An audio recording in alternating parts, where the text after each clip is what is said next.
Now, can I introduce you to Jyotveer Gill, who has had an idea. He had an idea quite a while ago, I suspect, because he's acting on it and it is happening, and you can see the benefits of it. And just backtracking a little bit to some background. When you pick up your smartphone, assuming that you've got a smartphone or at least you know how one works, then you fire up what's called an app. And there are thousands upon thousands of apps, most of which don't do anything new or original, because after all, how many original ideas can you have? Jyotveer had what seems to be an original idea. Good morning. Good morning. Hello. Tell us about it. What's original about the app that you worked on? So I founded a social network, is web and app-based, a social network called AnonCare. And the idea is it connects communities to take care of each other as one large family. Okay, so it's sort of social media, but more so. Much more direct, I think. Yes. The idea came from whilst I was working in the NHS. And as you know, the NHS sees over 1 million patients every 36 hours.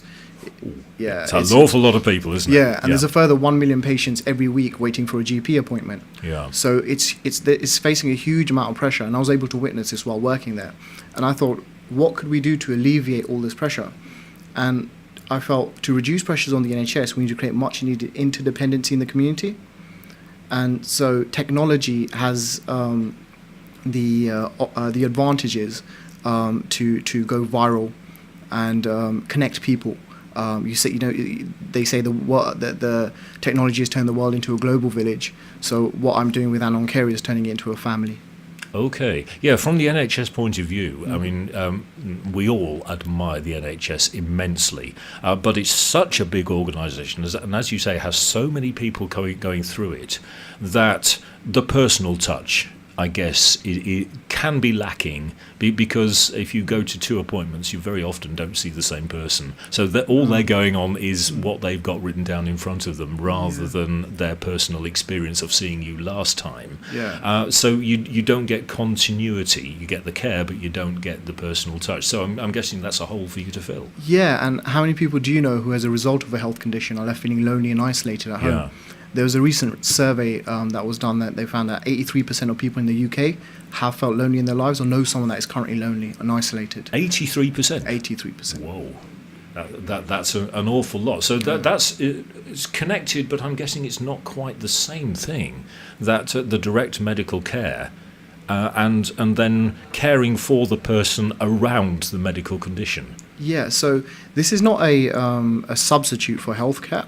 But like you mentioned, it's there to fill in the gaps and provide that support. So I felt there's a huge resilience and support in the community setting.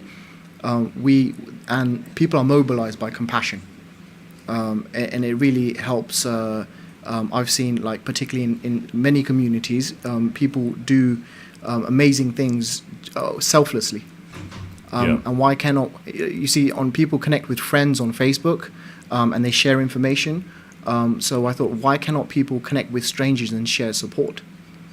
Okay, so putting myself in that position, I've had some hospital treatment. I've seen the doctor several times, and that has been sorted out.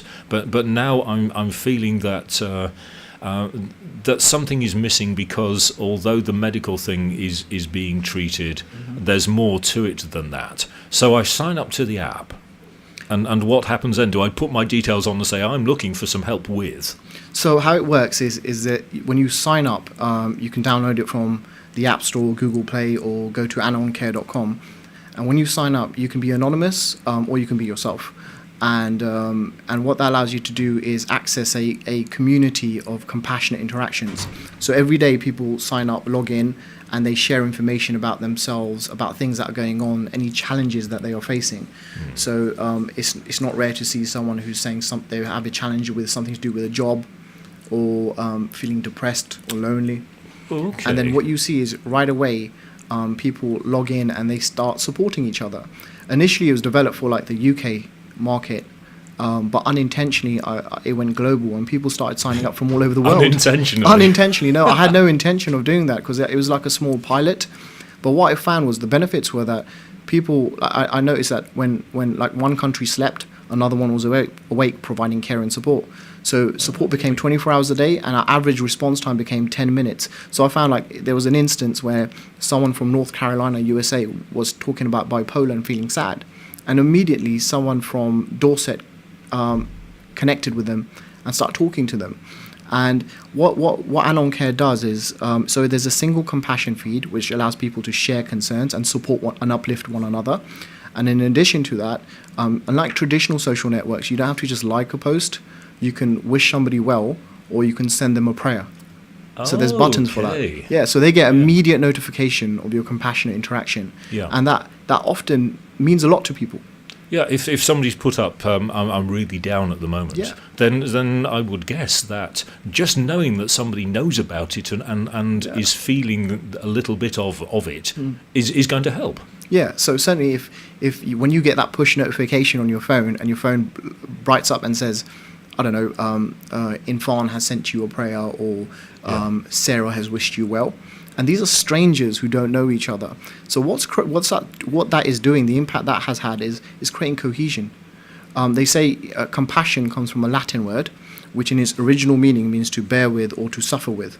And when you and when you actually suffer with someone, you go beyond your own self-interest to alleviate the other person to a more optimistic state. And Mother Teresa called it love in action, and love in action is exactly what this is. Yeah, that's anything but a new idea, but it's just a new way of doing it. It's age-old values and latest in technology together. Yeah, I can see that this is a big task for you I'm thinking you probably have to keep some control over what people put up on there, because otherwise it could get nasty if somebody wants to. Yeah, so the trolls. Yes, you have to be careful of that. And despite having all the governance and policies and the functionality to block people or alert things, we have super users that crawl through the site, and to make sure that everything is in line with it, and everyone has a support, and there are no trolls.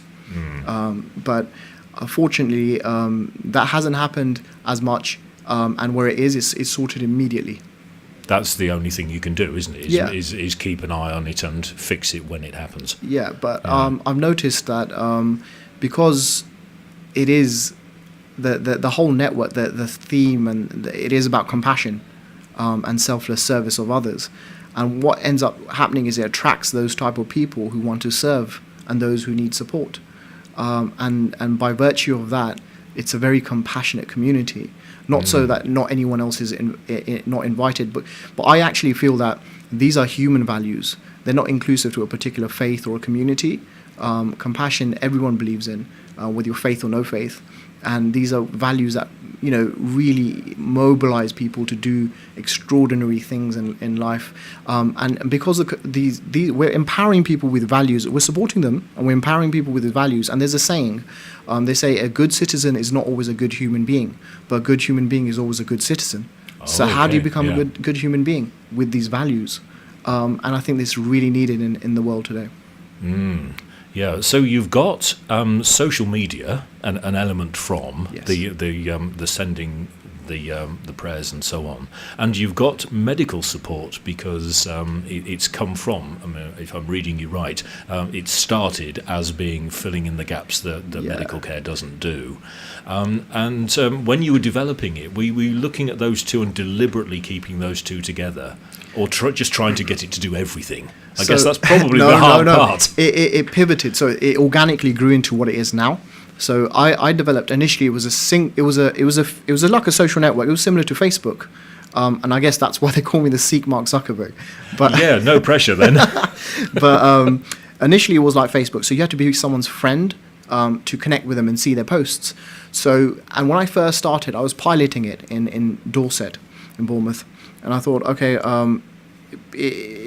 there's not many users on here, and the feeds and when you sign up, you don't see much going on. Yeah. So I thought, let me take out this friendship and make sure everyone's connected by default, just so we could populate people's feeds very quickly. Yeah. But and I thought I'll just do that temporarily while I get more users. But what happened was I noticed by having a single feed and taking away the whole connection sort of thing, there became a shared responsibility for the well-being of others. And that's when the things lit up in terms of the data and the end and people supporting one another. And then whilst I was doing, so there was the organic, there's two elements to AnonCare. One is the organic, the social network, the compassion network feed as part of it. When you sign up, you see it straight away. And the other side is a feature which I developed, which I thought was really needed in healthcare and people need it across the world. And it's a feature called Health Notes. So when you go into AnonCare, there's a little button there saying Health Notes, and you can fill in every day. You can fill in how you're feeling, your sugar levels and your blood pressure, and then update this into Health Notes, your little diary. No one can see this but you. It's private. And then you have the option of sharing it with someone. So I can say, I want to share my health notes with my doctor, my friends, and my mother, and my cousin. Yeah. And they get an email saying, because you create a password and everything, and they get an immediate notification saying Jyotveer wants to share his health notes with you. They can remotely then check up on you and see how you're doing and see your sugar levels and blood pressure. So what that allows us to do is, when I said there's a lot of pressure on the NHS, this allows to manage care in the community setting because it helps healthcare. But what's stopping someone in Africa or someone in a remote village of India filling out health notes and a doctor from the UK managing, supporting them? So you get the intervention and you get the support at the time. So it's a sort of a global village. And I think the way we're doing it and the ethos behind it and the values-driven way we're doing it, it's never been done before. You've used the word organically, you've used the word accidentally, unintentionally. Yes. What was there a point when you were developing it where you thought, this is going to work? Well, I did a user evaluation survey, which happened in March this year, and basically we asked users to feedback.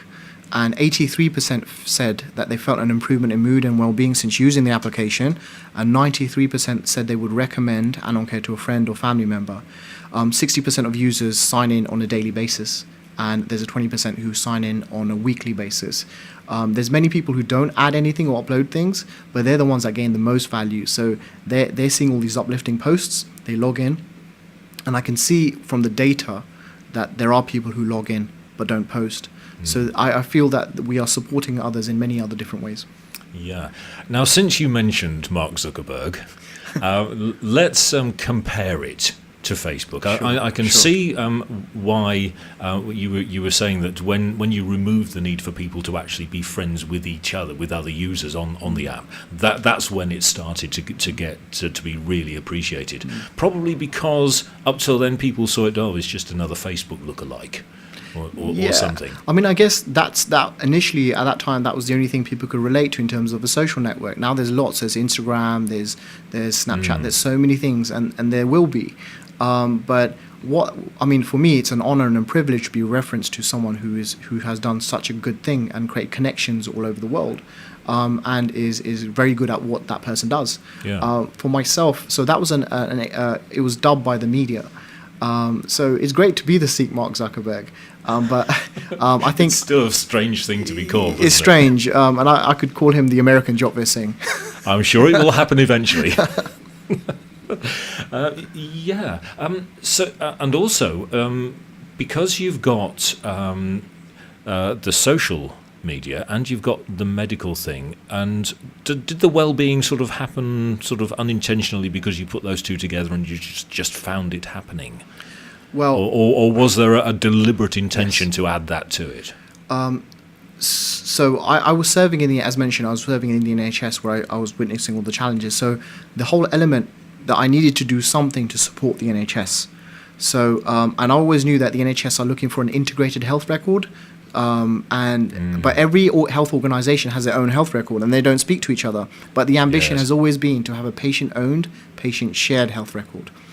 And so this follows the patient. It's not a substitute for the NHS health record, but wherever the patient goes, they can actually give access to those doctors or consultants or physiotherapists because there's many people looking after the patient, including friends, family. So it's a holistic approach. So this allows them to if given access, to extract data and add that to their own data so they get that value. So it meets the ambitions of the NHS. But I was actually, the whole inspiration actually came, although I was in the NHS while I was doing it, it came from, it was faith inspired. So I'm informed by my faith that we are all one large family, and if someone is sick or vulnerable, it's our joint duty to take care of them. And it was this that really mobilized me to do something. And someone told me a story once which really impacted me and really made me to do something about this and start creating this technology and really pursue it. And it's someone called Dr. Baisab Bhai Mohinder Singh, who is a faith leader and was knighted by Pope Benedict for interfaith cohesion.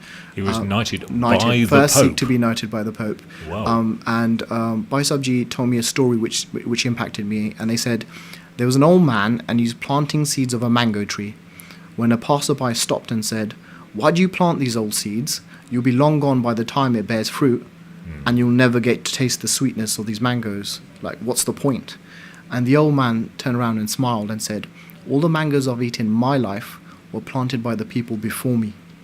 So it inspired me to do such service that even after I'm gone, people are reaping its benefits. And technology has the ability to outlast humans. So this is values, and it's something that it helps me serve more people and allows them to serve others. And I think I think that spiritual capital for me is very important. Yeah. Did you actually program the app yourself? Yeah. So You know how to do it. I wouldn't have a clue. So I am from a background I'm a programmer by background. Okay. So Yep. I initially developed the technology, and then I got some support. So my team, the network, became international. So I have some programmers who really liked what I'm doing in Europe and in America and in India, and so they all like the network. It's an international approach, but we are all unified with a single mission of putting accessible, compassionate care into the hands of every single person on earth. Yeah. So the collaboration and the working together is happening behind the scenes as well as actually Yes, it is. with the users. Yeah, so I try to ensure that I resonate with the values I try to endorse. Yeah. There's a money issue. I'm guessing that the initial development, when you first started writing the app, you were doing it in your spare time, without any thoughts of how much am I going to get paid for this. Sure. But there must have come a point where it had to go, quote unquote, professional. Just because of the amount of time it was taking up, I guess. So how do you deal with that with something like an app when there are so many thousands of other things? My story is probably like many others around. Tech developers and tech entrepreneurs. I am bootstrapping this technology, so that means I pay for it myself. I manage it myself. I develop it myself, and I have the support of those who want to support me. And by doing so, I've been able to be very agile and be able to really make sure that this system is true to its values. But again, as I mentioned before, it's very important. It's part of my service. And to sustain it, yes, you have to monetize these things. There has to be a professional approach, and because it's my background, I make sure that this is through and throughout. So in terms of my programming, the governance, now at this point we have a lot of NHS executives and social entrepreneurs who have joined me in the advisory capacity, and are really believe in what I'm doing. And they feel that it's going to make a big impact, so they support me, and that's really useful for me now as well. But inevitably, people have to get paid. Some people do. You have to pay for computer power to just to serve it. Does it cost something to join? No, it's completely free. Okay. Are there adverts? There are no adverts. It's Okay. been completely free and will always be completely free for our users. And we have had a lot of interest from different investors. And just recently, I was at Oxford University for a 3-minute pitch. I was selected a 3-minute pitch. It's an elevator pitch. So I was invited then. I was up against some really great entrepreneurs who were doing some amazing things across the world. So just being there was really great, being invited there. And then at the end of that, we had a lot of interest for people that want to support this. But what it is we want to get the right support, because it has to be true to again, as I keep mentioning, to its values. But it needs to scale to continue to support more people, because that's the point of the whole thing. Yeah, it's the point at which your role, I think, starts to change from making the app and getting it working to running a business. And Yeah. it's not the same thing at all, is it? Yeah, so- inevitably, if you're doing a 3-minute pitch, one of the things they're going to say, one of the first things I guess they're going to say is, where do we get the money from? You know, we give you money to run it. When are we going to get the this back. payback, and where is it Yeah. going to come from? So that's not the focus at the moment. The focus I'm sure is it adding isn't, but value. it's going to be at some point, isn't but it? I'm not, it's not to say that there is a way to support this technology. There are features developed in here where we could license this to the health organizations who can create their own communities after specific conditions and diseases. But that's not what we're thinking of. That's just an idea, and I'm happy Yeah. to share and be totally transparent about my ideas. But at the moment, it's I logging in there, and every day I'm seeing people gaining support. I had an email from somebody from a message from somebody in Brazil who mentioned the value that they get from AnonCare, and it really moved me. And this person is a stranger, but now it's like there's a deep connection, because having helped them, I feel really honoured, and that obviously monetary value is really great, but that what you get from helping others and is very important. And I think even within the community, people with conditions start helping others, and they say to me personally that they have felt better by helping others, and I guess it's contagious and it's addictive. Well, with any luck, the people with the money will also catch the contagion. So that's what we can hope for, isn't it? Yeah. One final thing then, that it's inevitably, it's technology based. It's on a smartphone. It'll work for anybody who has any sort of reasonably modern smartphone. What about all the people who don't? So I'm thinking of the people who are most likely to have medical problems, social loneliness issues, elderly people, people housebound, people on their own, Sure. the bottom end, the people who are on benefits, and so on. All the people who could be seen to really need it are the very people who are least able to get it. Sure. Is there an answer to that? Well, this is not a substitute. It's not a substitute for real healthcare with your GP face-to-face support from your clinician. Is to complement that and support that. In addition to that, it's not a substitute for face-to-face compassion, love, and ever-ascending optimism. What this does is complements and helps enhances compassion for those who have smartphones. And what research is showing is that obviously we are all getting older, and our generation all uses smartphones, and pretty soon it will be very rare to find someone who doesn't use a smartphone. That's true. But what it is it's allowing me to serve those who do. So that's my area which I'm serving in. But outside this, I would be very keen to help people in any other capacity that I can, and I would encourage others to do so themselves.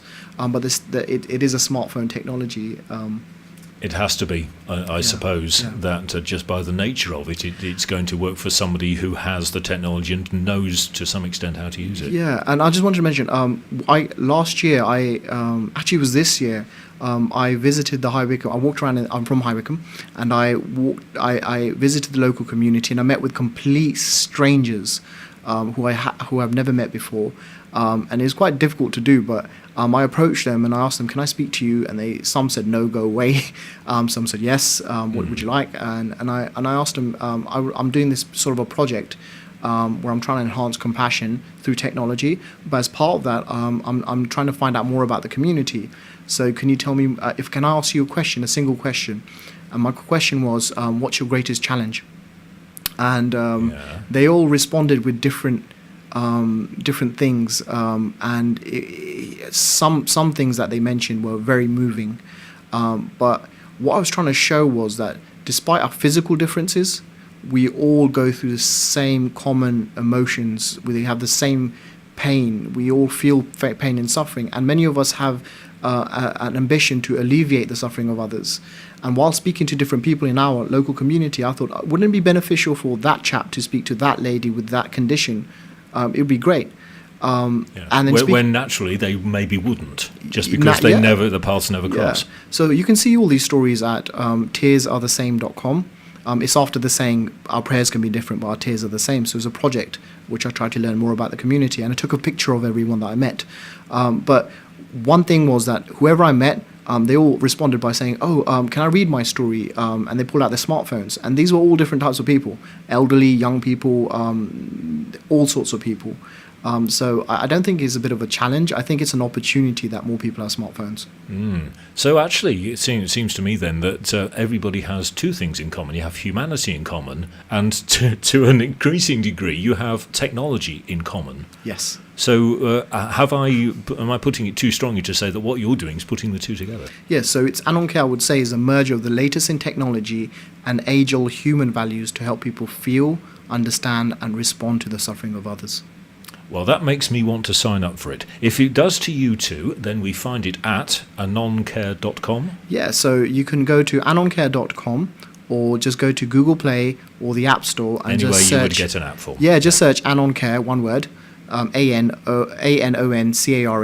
and then just download the app and take it from there. Well, how about that for food for thought? There's something for you to do while you're listening to the radio. Do it now. I guess I might just do it myself. That's Jyotveer Gill of AnonCare. As he said himself, the Sikh Mark Zuckerberg. Or nothing to live up to at all, but I suspect that we're going to be hearing a lot more about AnonCare. Jyotveer, thanks for joining us on Wycombe Sound this morning.